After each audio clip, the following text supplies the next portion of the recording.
Well, in this episode, we double your pleasure, double your fun with a double feature. And Bill Belichick's here. I was looking at a meme online. He looks like a crabby old man, you know? He's just like, he looks like the emperor.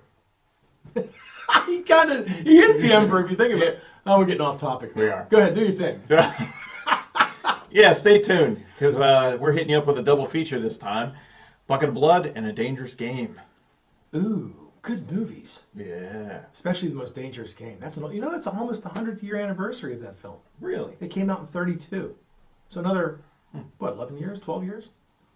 Bad at math. 13 years. 13 years, yeah. Yeah, that's about right. All right, stick around. He's going to learn some math, and we're going to school you on some movies. We'll be right back.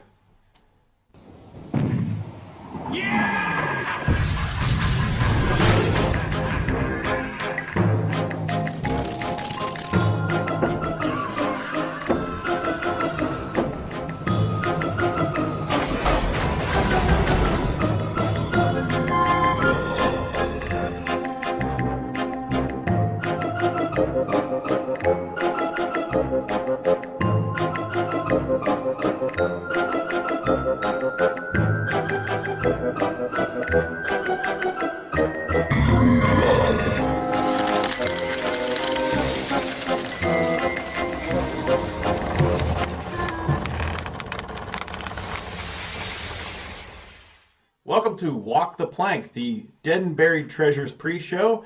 I'm your host, Rich Kanji, and to my right, your left, the series creator, star, actor, I think cat burglar, Before Eric Sprouse. Yeah, but I got to tell you, I'm on my way to a Penguin game tonight, and I know we had to come over here to the studio and do the show. Mm-hmm. So I'm thinking, how can I do something on camera? I almost wore my Crosby jersey. Maybe I'll wear that in the next show. Yeah, that's a good idea. idea. I got this big Crosby jersey, like a hockey jersey. Right. But I wanted something a little bit more. It's for blackout night. So I'm thinking, okay, I could do something like this. But like, the only thing about this is hoodies make me look like I'm big. Like I said at the beginning, like Bill Belichick. Like he's always like all hoodie-eyed, and, But at least I'm ready for the game. Good to go. Yeah. And after the game, he's going to turn the jersey inside out and turn the hat backwards, and he's going to rob Mario Lemieux's place. He doesn't know it though. He won't even hear me coming. No. I'm such so stocky. Oh man. Stocky, is that a word? It is now. I'm not sure if I'd be stocky. You'd never see me. Well, no, you'd see it. You'd probably see me. Somehow I'd be seen.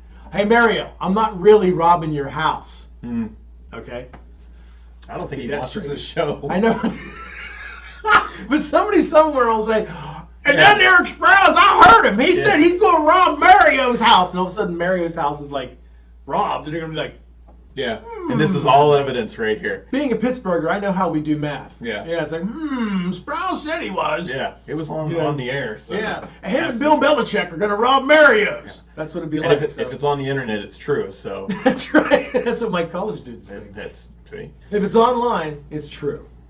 So, getting off topic, but what's this show again? Yeah, talking about robbing people. No, so you have a double feature on the show. Yeah, double feature night. That's crazy.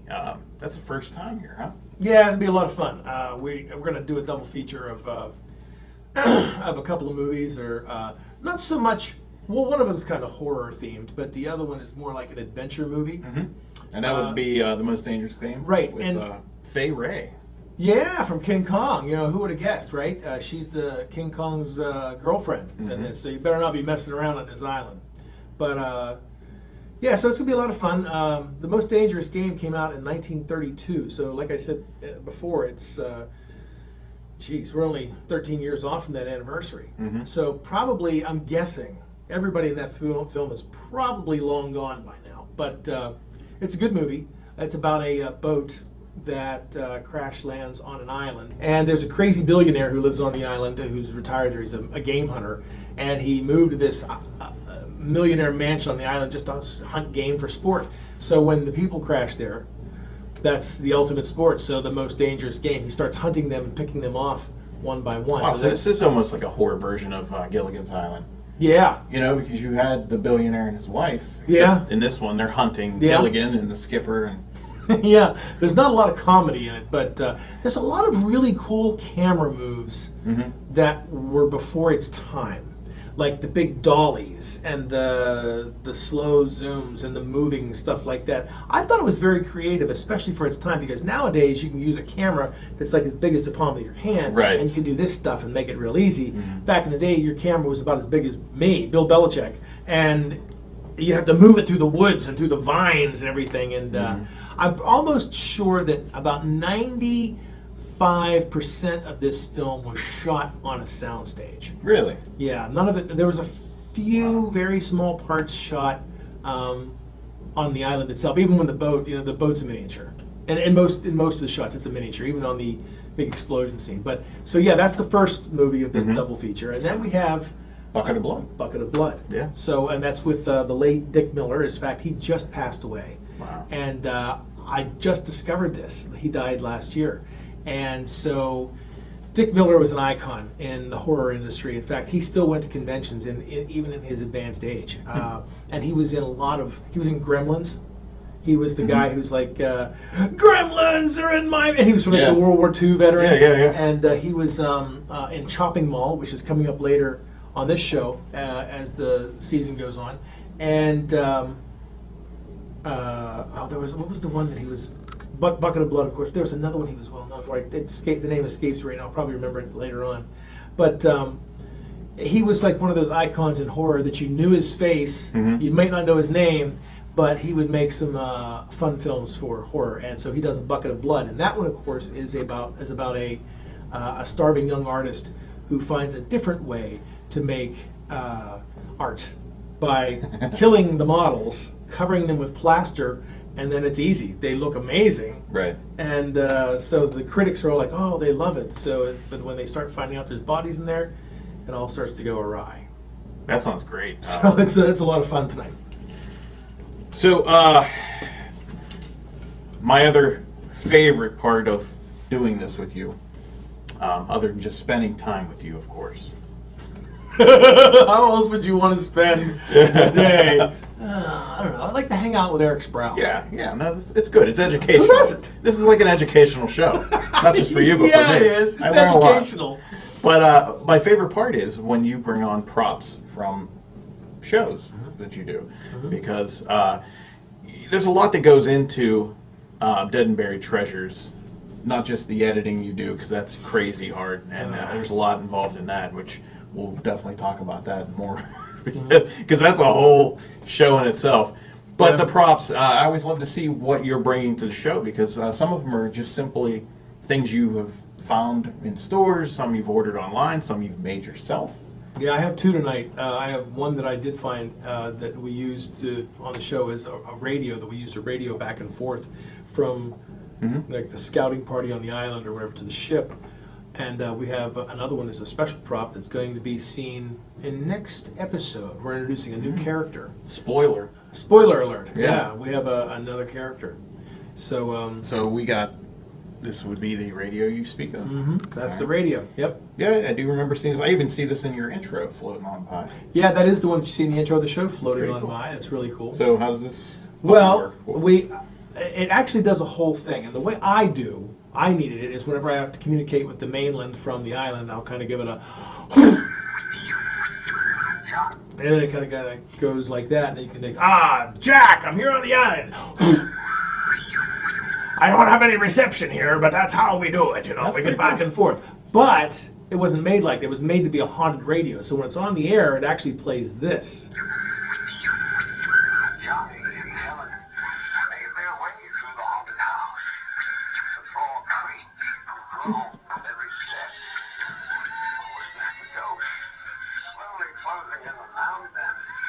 And it tells haunted stories, That's or awesome. another one like this. We interrupt this program to bring you an urgent announcement. Frankenstein's monster is on the loose again. Citizens are urged to stay indoors and away from wells, alleys, and enclosed spaces where the lumbering minutes might strike. That's kind of good advice. Yeah. And so it's a lot of fun. So I use it for my purposes, but it does tell. In fact, I think I use, it might be in this episode coming up, the Frankenstein part Oh, of this. Yeah, I think so, because we do a part on horror art and how I try my best to create something haunted art, because of what Dick Miller does in A Bucket of Blood. So right. that's like one of the props we'd use there. That's pretty cool. And the other one we have coming up on the next episode, we introduce this character. And this is the Siren. And if you take a close look, inside there's like a palm tree, and it looks like a beachfront that's kind of sparkly, because I had to give her a little glamour and glitz. That's awesome. It's a character we introduce on the show where you hear her voice through the bottle when it's opened, She's not in there. She's not in there now, obviously, but I mean, so when it's opened up, you hear her talk, and I got the idea of just doing the old school message in a bottle. Yeah. You always heard stories about pirates that find them floating, and there'd be a message in the bottle that says, "Help! I'm on a deserted island." Right. This is kind of like in those regards, but it's a little different. So that's the Siren, and you can see her in there, how it's going to come out to play. So the Siren's been around for a few episodes, right? Not yet. We're introducing her in the next episode. Next episode? Right. So, are we ever going to see the Siren, or is she just heard? Everybody likes to have things on their show, or you see them in a lot of TV shows that, people say, oh, like Mulder on the X-Files was known for eating sunflower seeds and sticking his pencils in the ceiling, and that kind of stuff. I like to have something on the show where there's something about each character. So I think that makes interesting television. Oh, yeah. I did a soap opera that was 15 episodes long way back in the day when I taught at California University called In Neon. And every character on the show, I wanted to give them something memorable. One was a heavy-set redhead. One was a gorgeous model. One was a TV maker. One was a theater major. That you had some kind of quirk about them that you recognize. Well, Siren, you're just going to hear her voice. So, are you ever going to see Siren? Maybe. Because you always want to go, well, I know what she sounds like, what she looked like. And I'm thinking, well, maybe one or two. So that's kind of the mystery. So that's something I thought would be kind of fun as the show evolves. Yeah. So yeah, we don't know. We may. We may. Well, there you go. You heard it here first. So next up, we are going to take some callers. We have people waiting on the line right here. Oh, yeah, we do. Full queue tonight. Yeah. Let's hope we get to them all. Call now. The number is right there. Yep. There it is. So we're going to take a commercial break, and when we come back, we are going to answer some calls, which you see the number right there. Call that one. Let me hold it up here. There you go. Here's the number right there. Right. Yeah. And we'll be back. We'll answer some calls, and I don't know. We'll see what trouble this guy's going to get into. General other debauchery. Yes. So stick around. Right after this. Dead and Buried Treasures is your weekend haunt. That's Friday and Saturday nights beginning at 11 with a new show the first Friday of the month, right here on this Fright Network affiliate. And don't miss our Fright Network pre-show at 10:30 with insight into making each episode. I probably look significantly different than Captain Calico Drake, I do.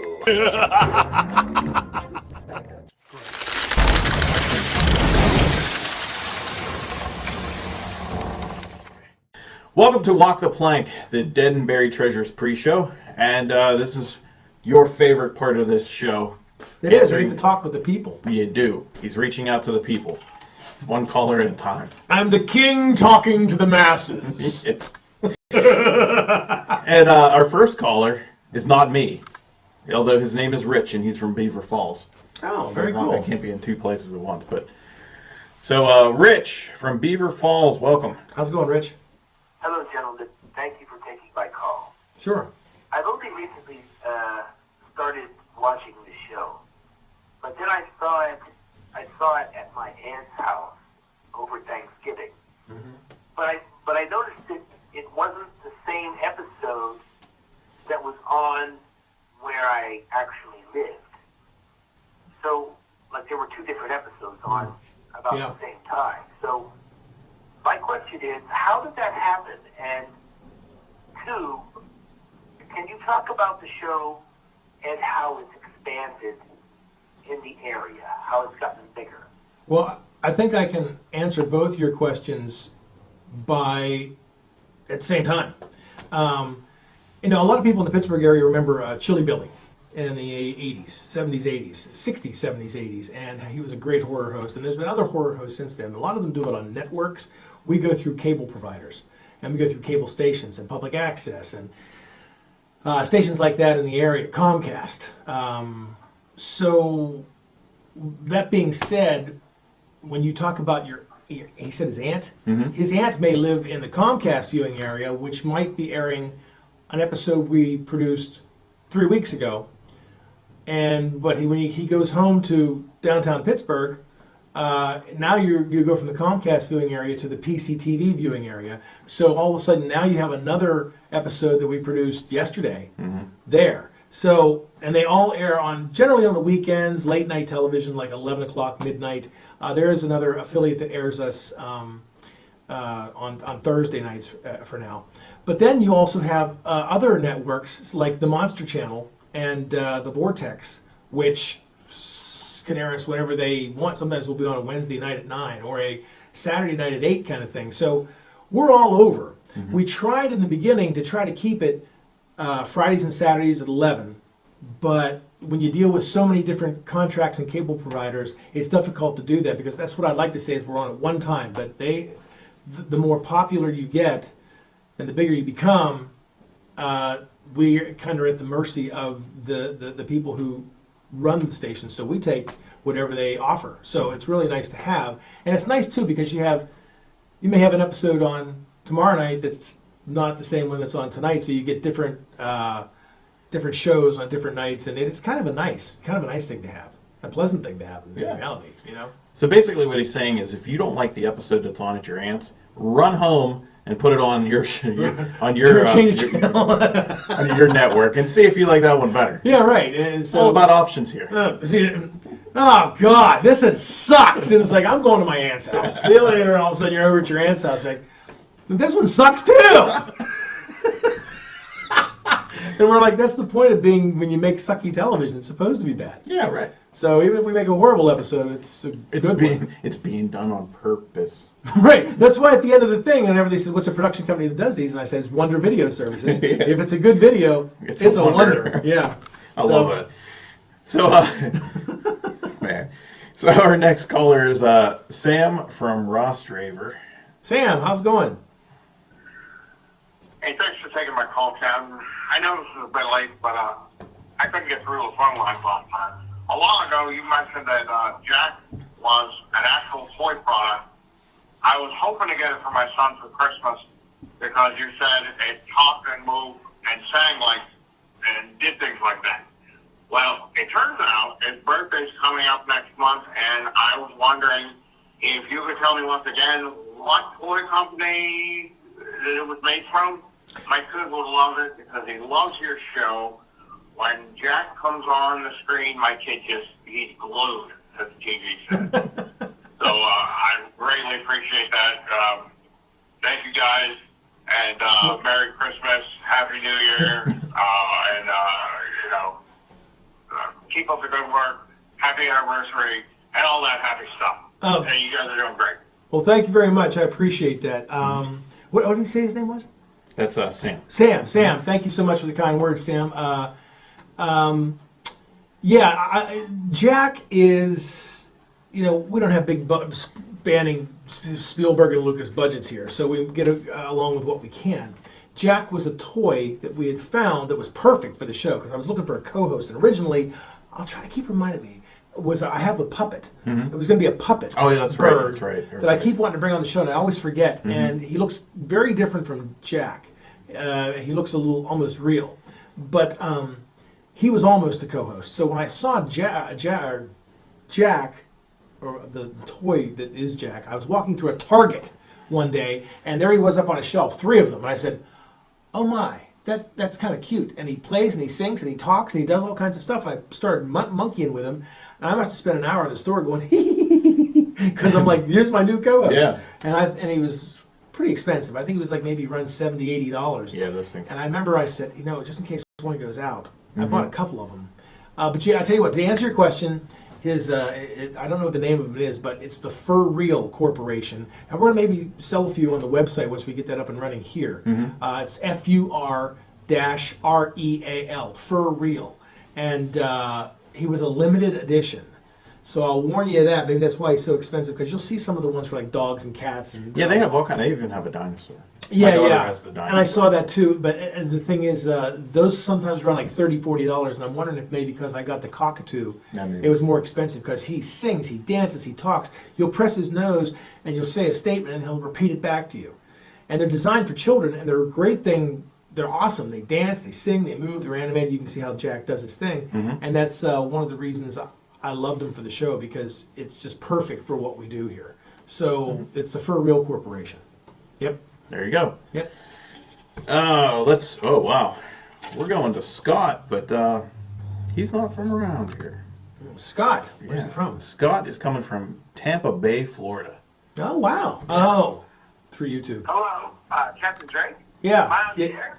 Yes. Captain Yeah. Drake? Thank you. Yes. Thank you for taking my call. My name is Scott, and I'm actually calling from Tampa Bay. I love your show. I watch it on YouTube all the time. I'm originally from Pittsburgh, and my sister babysits, and she was talking about the show as she was watching it. She told me to watch it on YouTube, and I love you guys. You guys are great.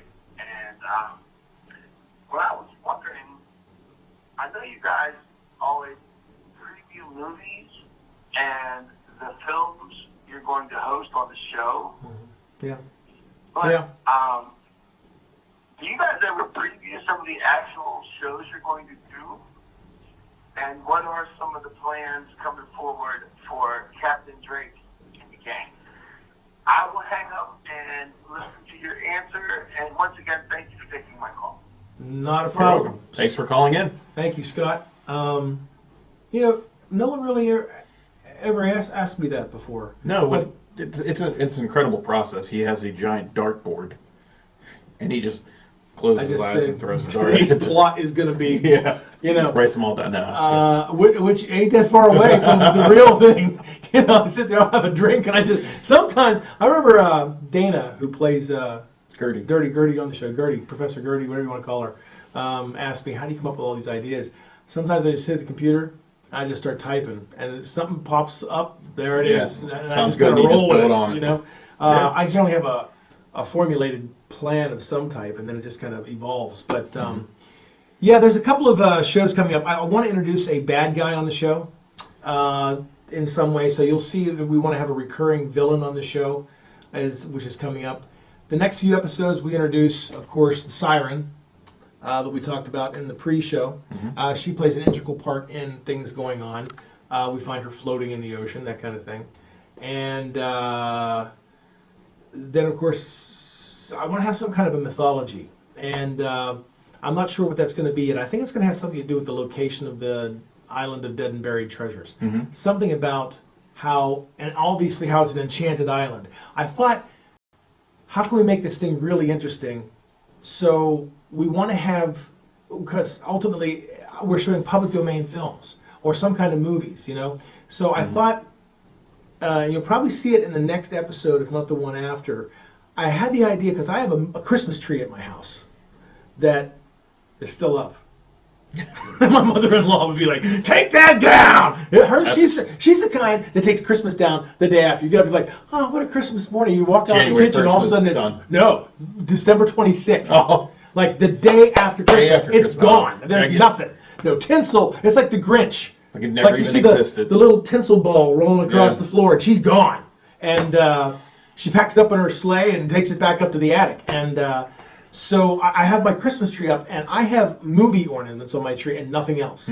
My tree is very unique. I have like the Jaws ornament, Alien, Predator, Harry Potter, Star Wars, Iron Man, you name it, Beetlejuice. I mean, it's on my tree. And I thought, I got to incorporate this. I'm sitting there having some, I got to put that on the show somehow. I don't know how I'm going to do it yet, but I'm thinking about making it some kind of like movie tree of life. Yeah. Where like if an ornament falls and breaks, it becomes public domain. That's pretty cool. And that's how I have to protect some of these. And it's unique having like a Christmas tree in the middle of an island, on the desert island. So I'm not sure I'm going to do that just yet, but I'm going to have something with this enchanted island and have the tree brings the props to life kind of thing. I still want to make it like a sci-fi pop culture-y show, but not necessarily all horror. Like make it like a fantasy kind of sci-fi, something like that. So that's a lot of what's coming up on the show in the next few episodes. Okay. Well, I can squeeze in one more caller here before we go. We have Sarah from Mount Washington. Hi, Sarah. How are you tonight? Hello, Captain. I teach video production at a local high school, and I love your show. Thank you. I think I love it because it has high production values, much more than other horror host shows that I've watched on TV. High production values. Because I've taught this stuff, I know what you do has to be crazy difficult. Can you talk a little bit about how hard it is when you do everything that you do to put a show together like this? Oh, man. Sarah, that's a loaded question. It's so complicated. First of all, let me say I appreciate your appreciativeness toward our high production values. That comes from, I've worked in the business for quite a while, either teaching it or working on different movies in the area, and I didn't want to do a show where it looks bad. I've seen a lot of this, bad lighting and everything. You're not going to go anywhere with that. I want something that somebody who actually wants to watch. So a lot of the movies I even screen, I like to make sure that they're good, not just that they're cheesy like Space Leeches from Zombie Planet Weirdo. You know, I like them to be good. That's next week's. Yes, movie. 2 weeks. But that's why I chose for tonight The Most Dangerous Game. I thought it was the first movie of its kind to do what you're going to see tonight, and so I like to pay homage to that kind of stuff too. But doing something like this, first of all, I produce it, then I have to market it, then I have to write it, then I have to shoot it, then I have to star in it, then I have to edit it, and it's like a 24-hour job. It really is a job. Doing it from beginning to end, it's just like every time that you get to the next level and you're done with this, you got to move on to the next one. And all this happens while you're prepping yourself for the next 3 episodes. So while I'm editing, I also have to write, and I also have to shoot it. So and we do about 12 of these a year, 1 a month. And for being a one-man band like I am, well, you know, you do walk the plank. It's a pain. But it's a pain that you love to do. And you have so much fun doing it. So I might get to the point where I might have to take summers off just to write it and shoot it. So when the fall starts, all I do is edit. Right. Because right now, doing it all in a month is crazy hard. And it's strenuous. Yeah. It really is. A lot of work. Easier than it looks. Yeah. What? No, I get it. It's and a lot of people think that too. They'll say, they'll go home and they'll watch like a behind the scenes special, the making of Star Wars on HBO, and now they know how movies work. Yeah. And one of the greatest things you can have is experience, even more so than in a book. Like all the people that make videos on YouTube and stuff, at least they're experiencing problems because you deal with that every day. It's not just like everybody seems to think, well, I read how to turn on a camera. Now I can do it. Right. But you don't go through the hassle of what if the battery's not charged? What if there's no power? What if you forgot the cords to all that back at the house? What if you forgot the battery? Or didn't charge the battery? And it's like any one of a number of significant factors can happen that throws your show in a tizzy. So the experience is big on this. So yeah, we deal with a lot of problems. Thank you, Sarah. I appreciate your kind words. That was nice. Thank you for all the callers that called in today. Sorry we couldn't get to everybody, but we are out of time. What? Yeah, well, we got to... How about if I use Dumbledore's wand and we'll just make it, we'll give us some extra time. No, don't do that. Oh. That's just more work for me. Yeah, I wouldn't want that. See my rock eye? It's pretty good. Yeah, it's not really. That's more like the, what did Dana call, or Joe, Dana's, the Messino eye? The Messino eye, yeah, that's right. Messino eye. That's not bad. Not bad. So enjoy the double feature. It's coming up next. Bucket of Blood, and The Most Dangerous Game. Yeah, and you'll have fun with both. It's a lot of fun, especially in homage to Dick Miller, who passed, and really the entire cast, Pay Ray, and everybody from The Most Dangerous Game. So they're good movies. Yes. They're good. So enjoy, stick around, and we'll see you next time. Next time. Take care.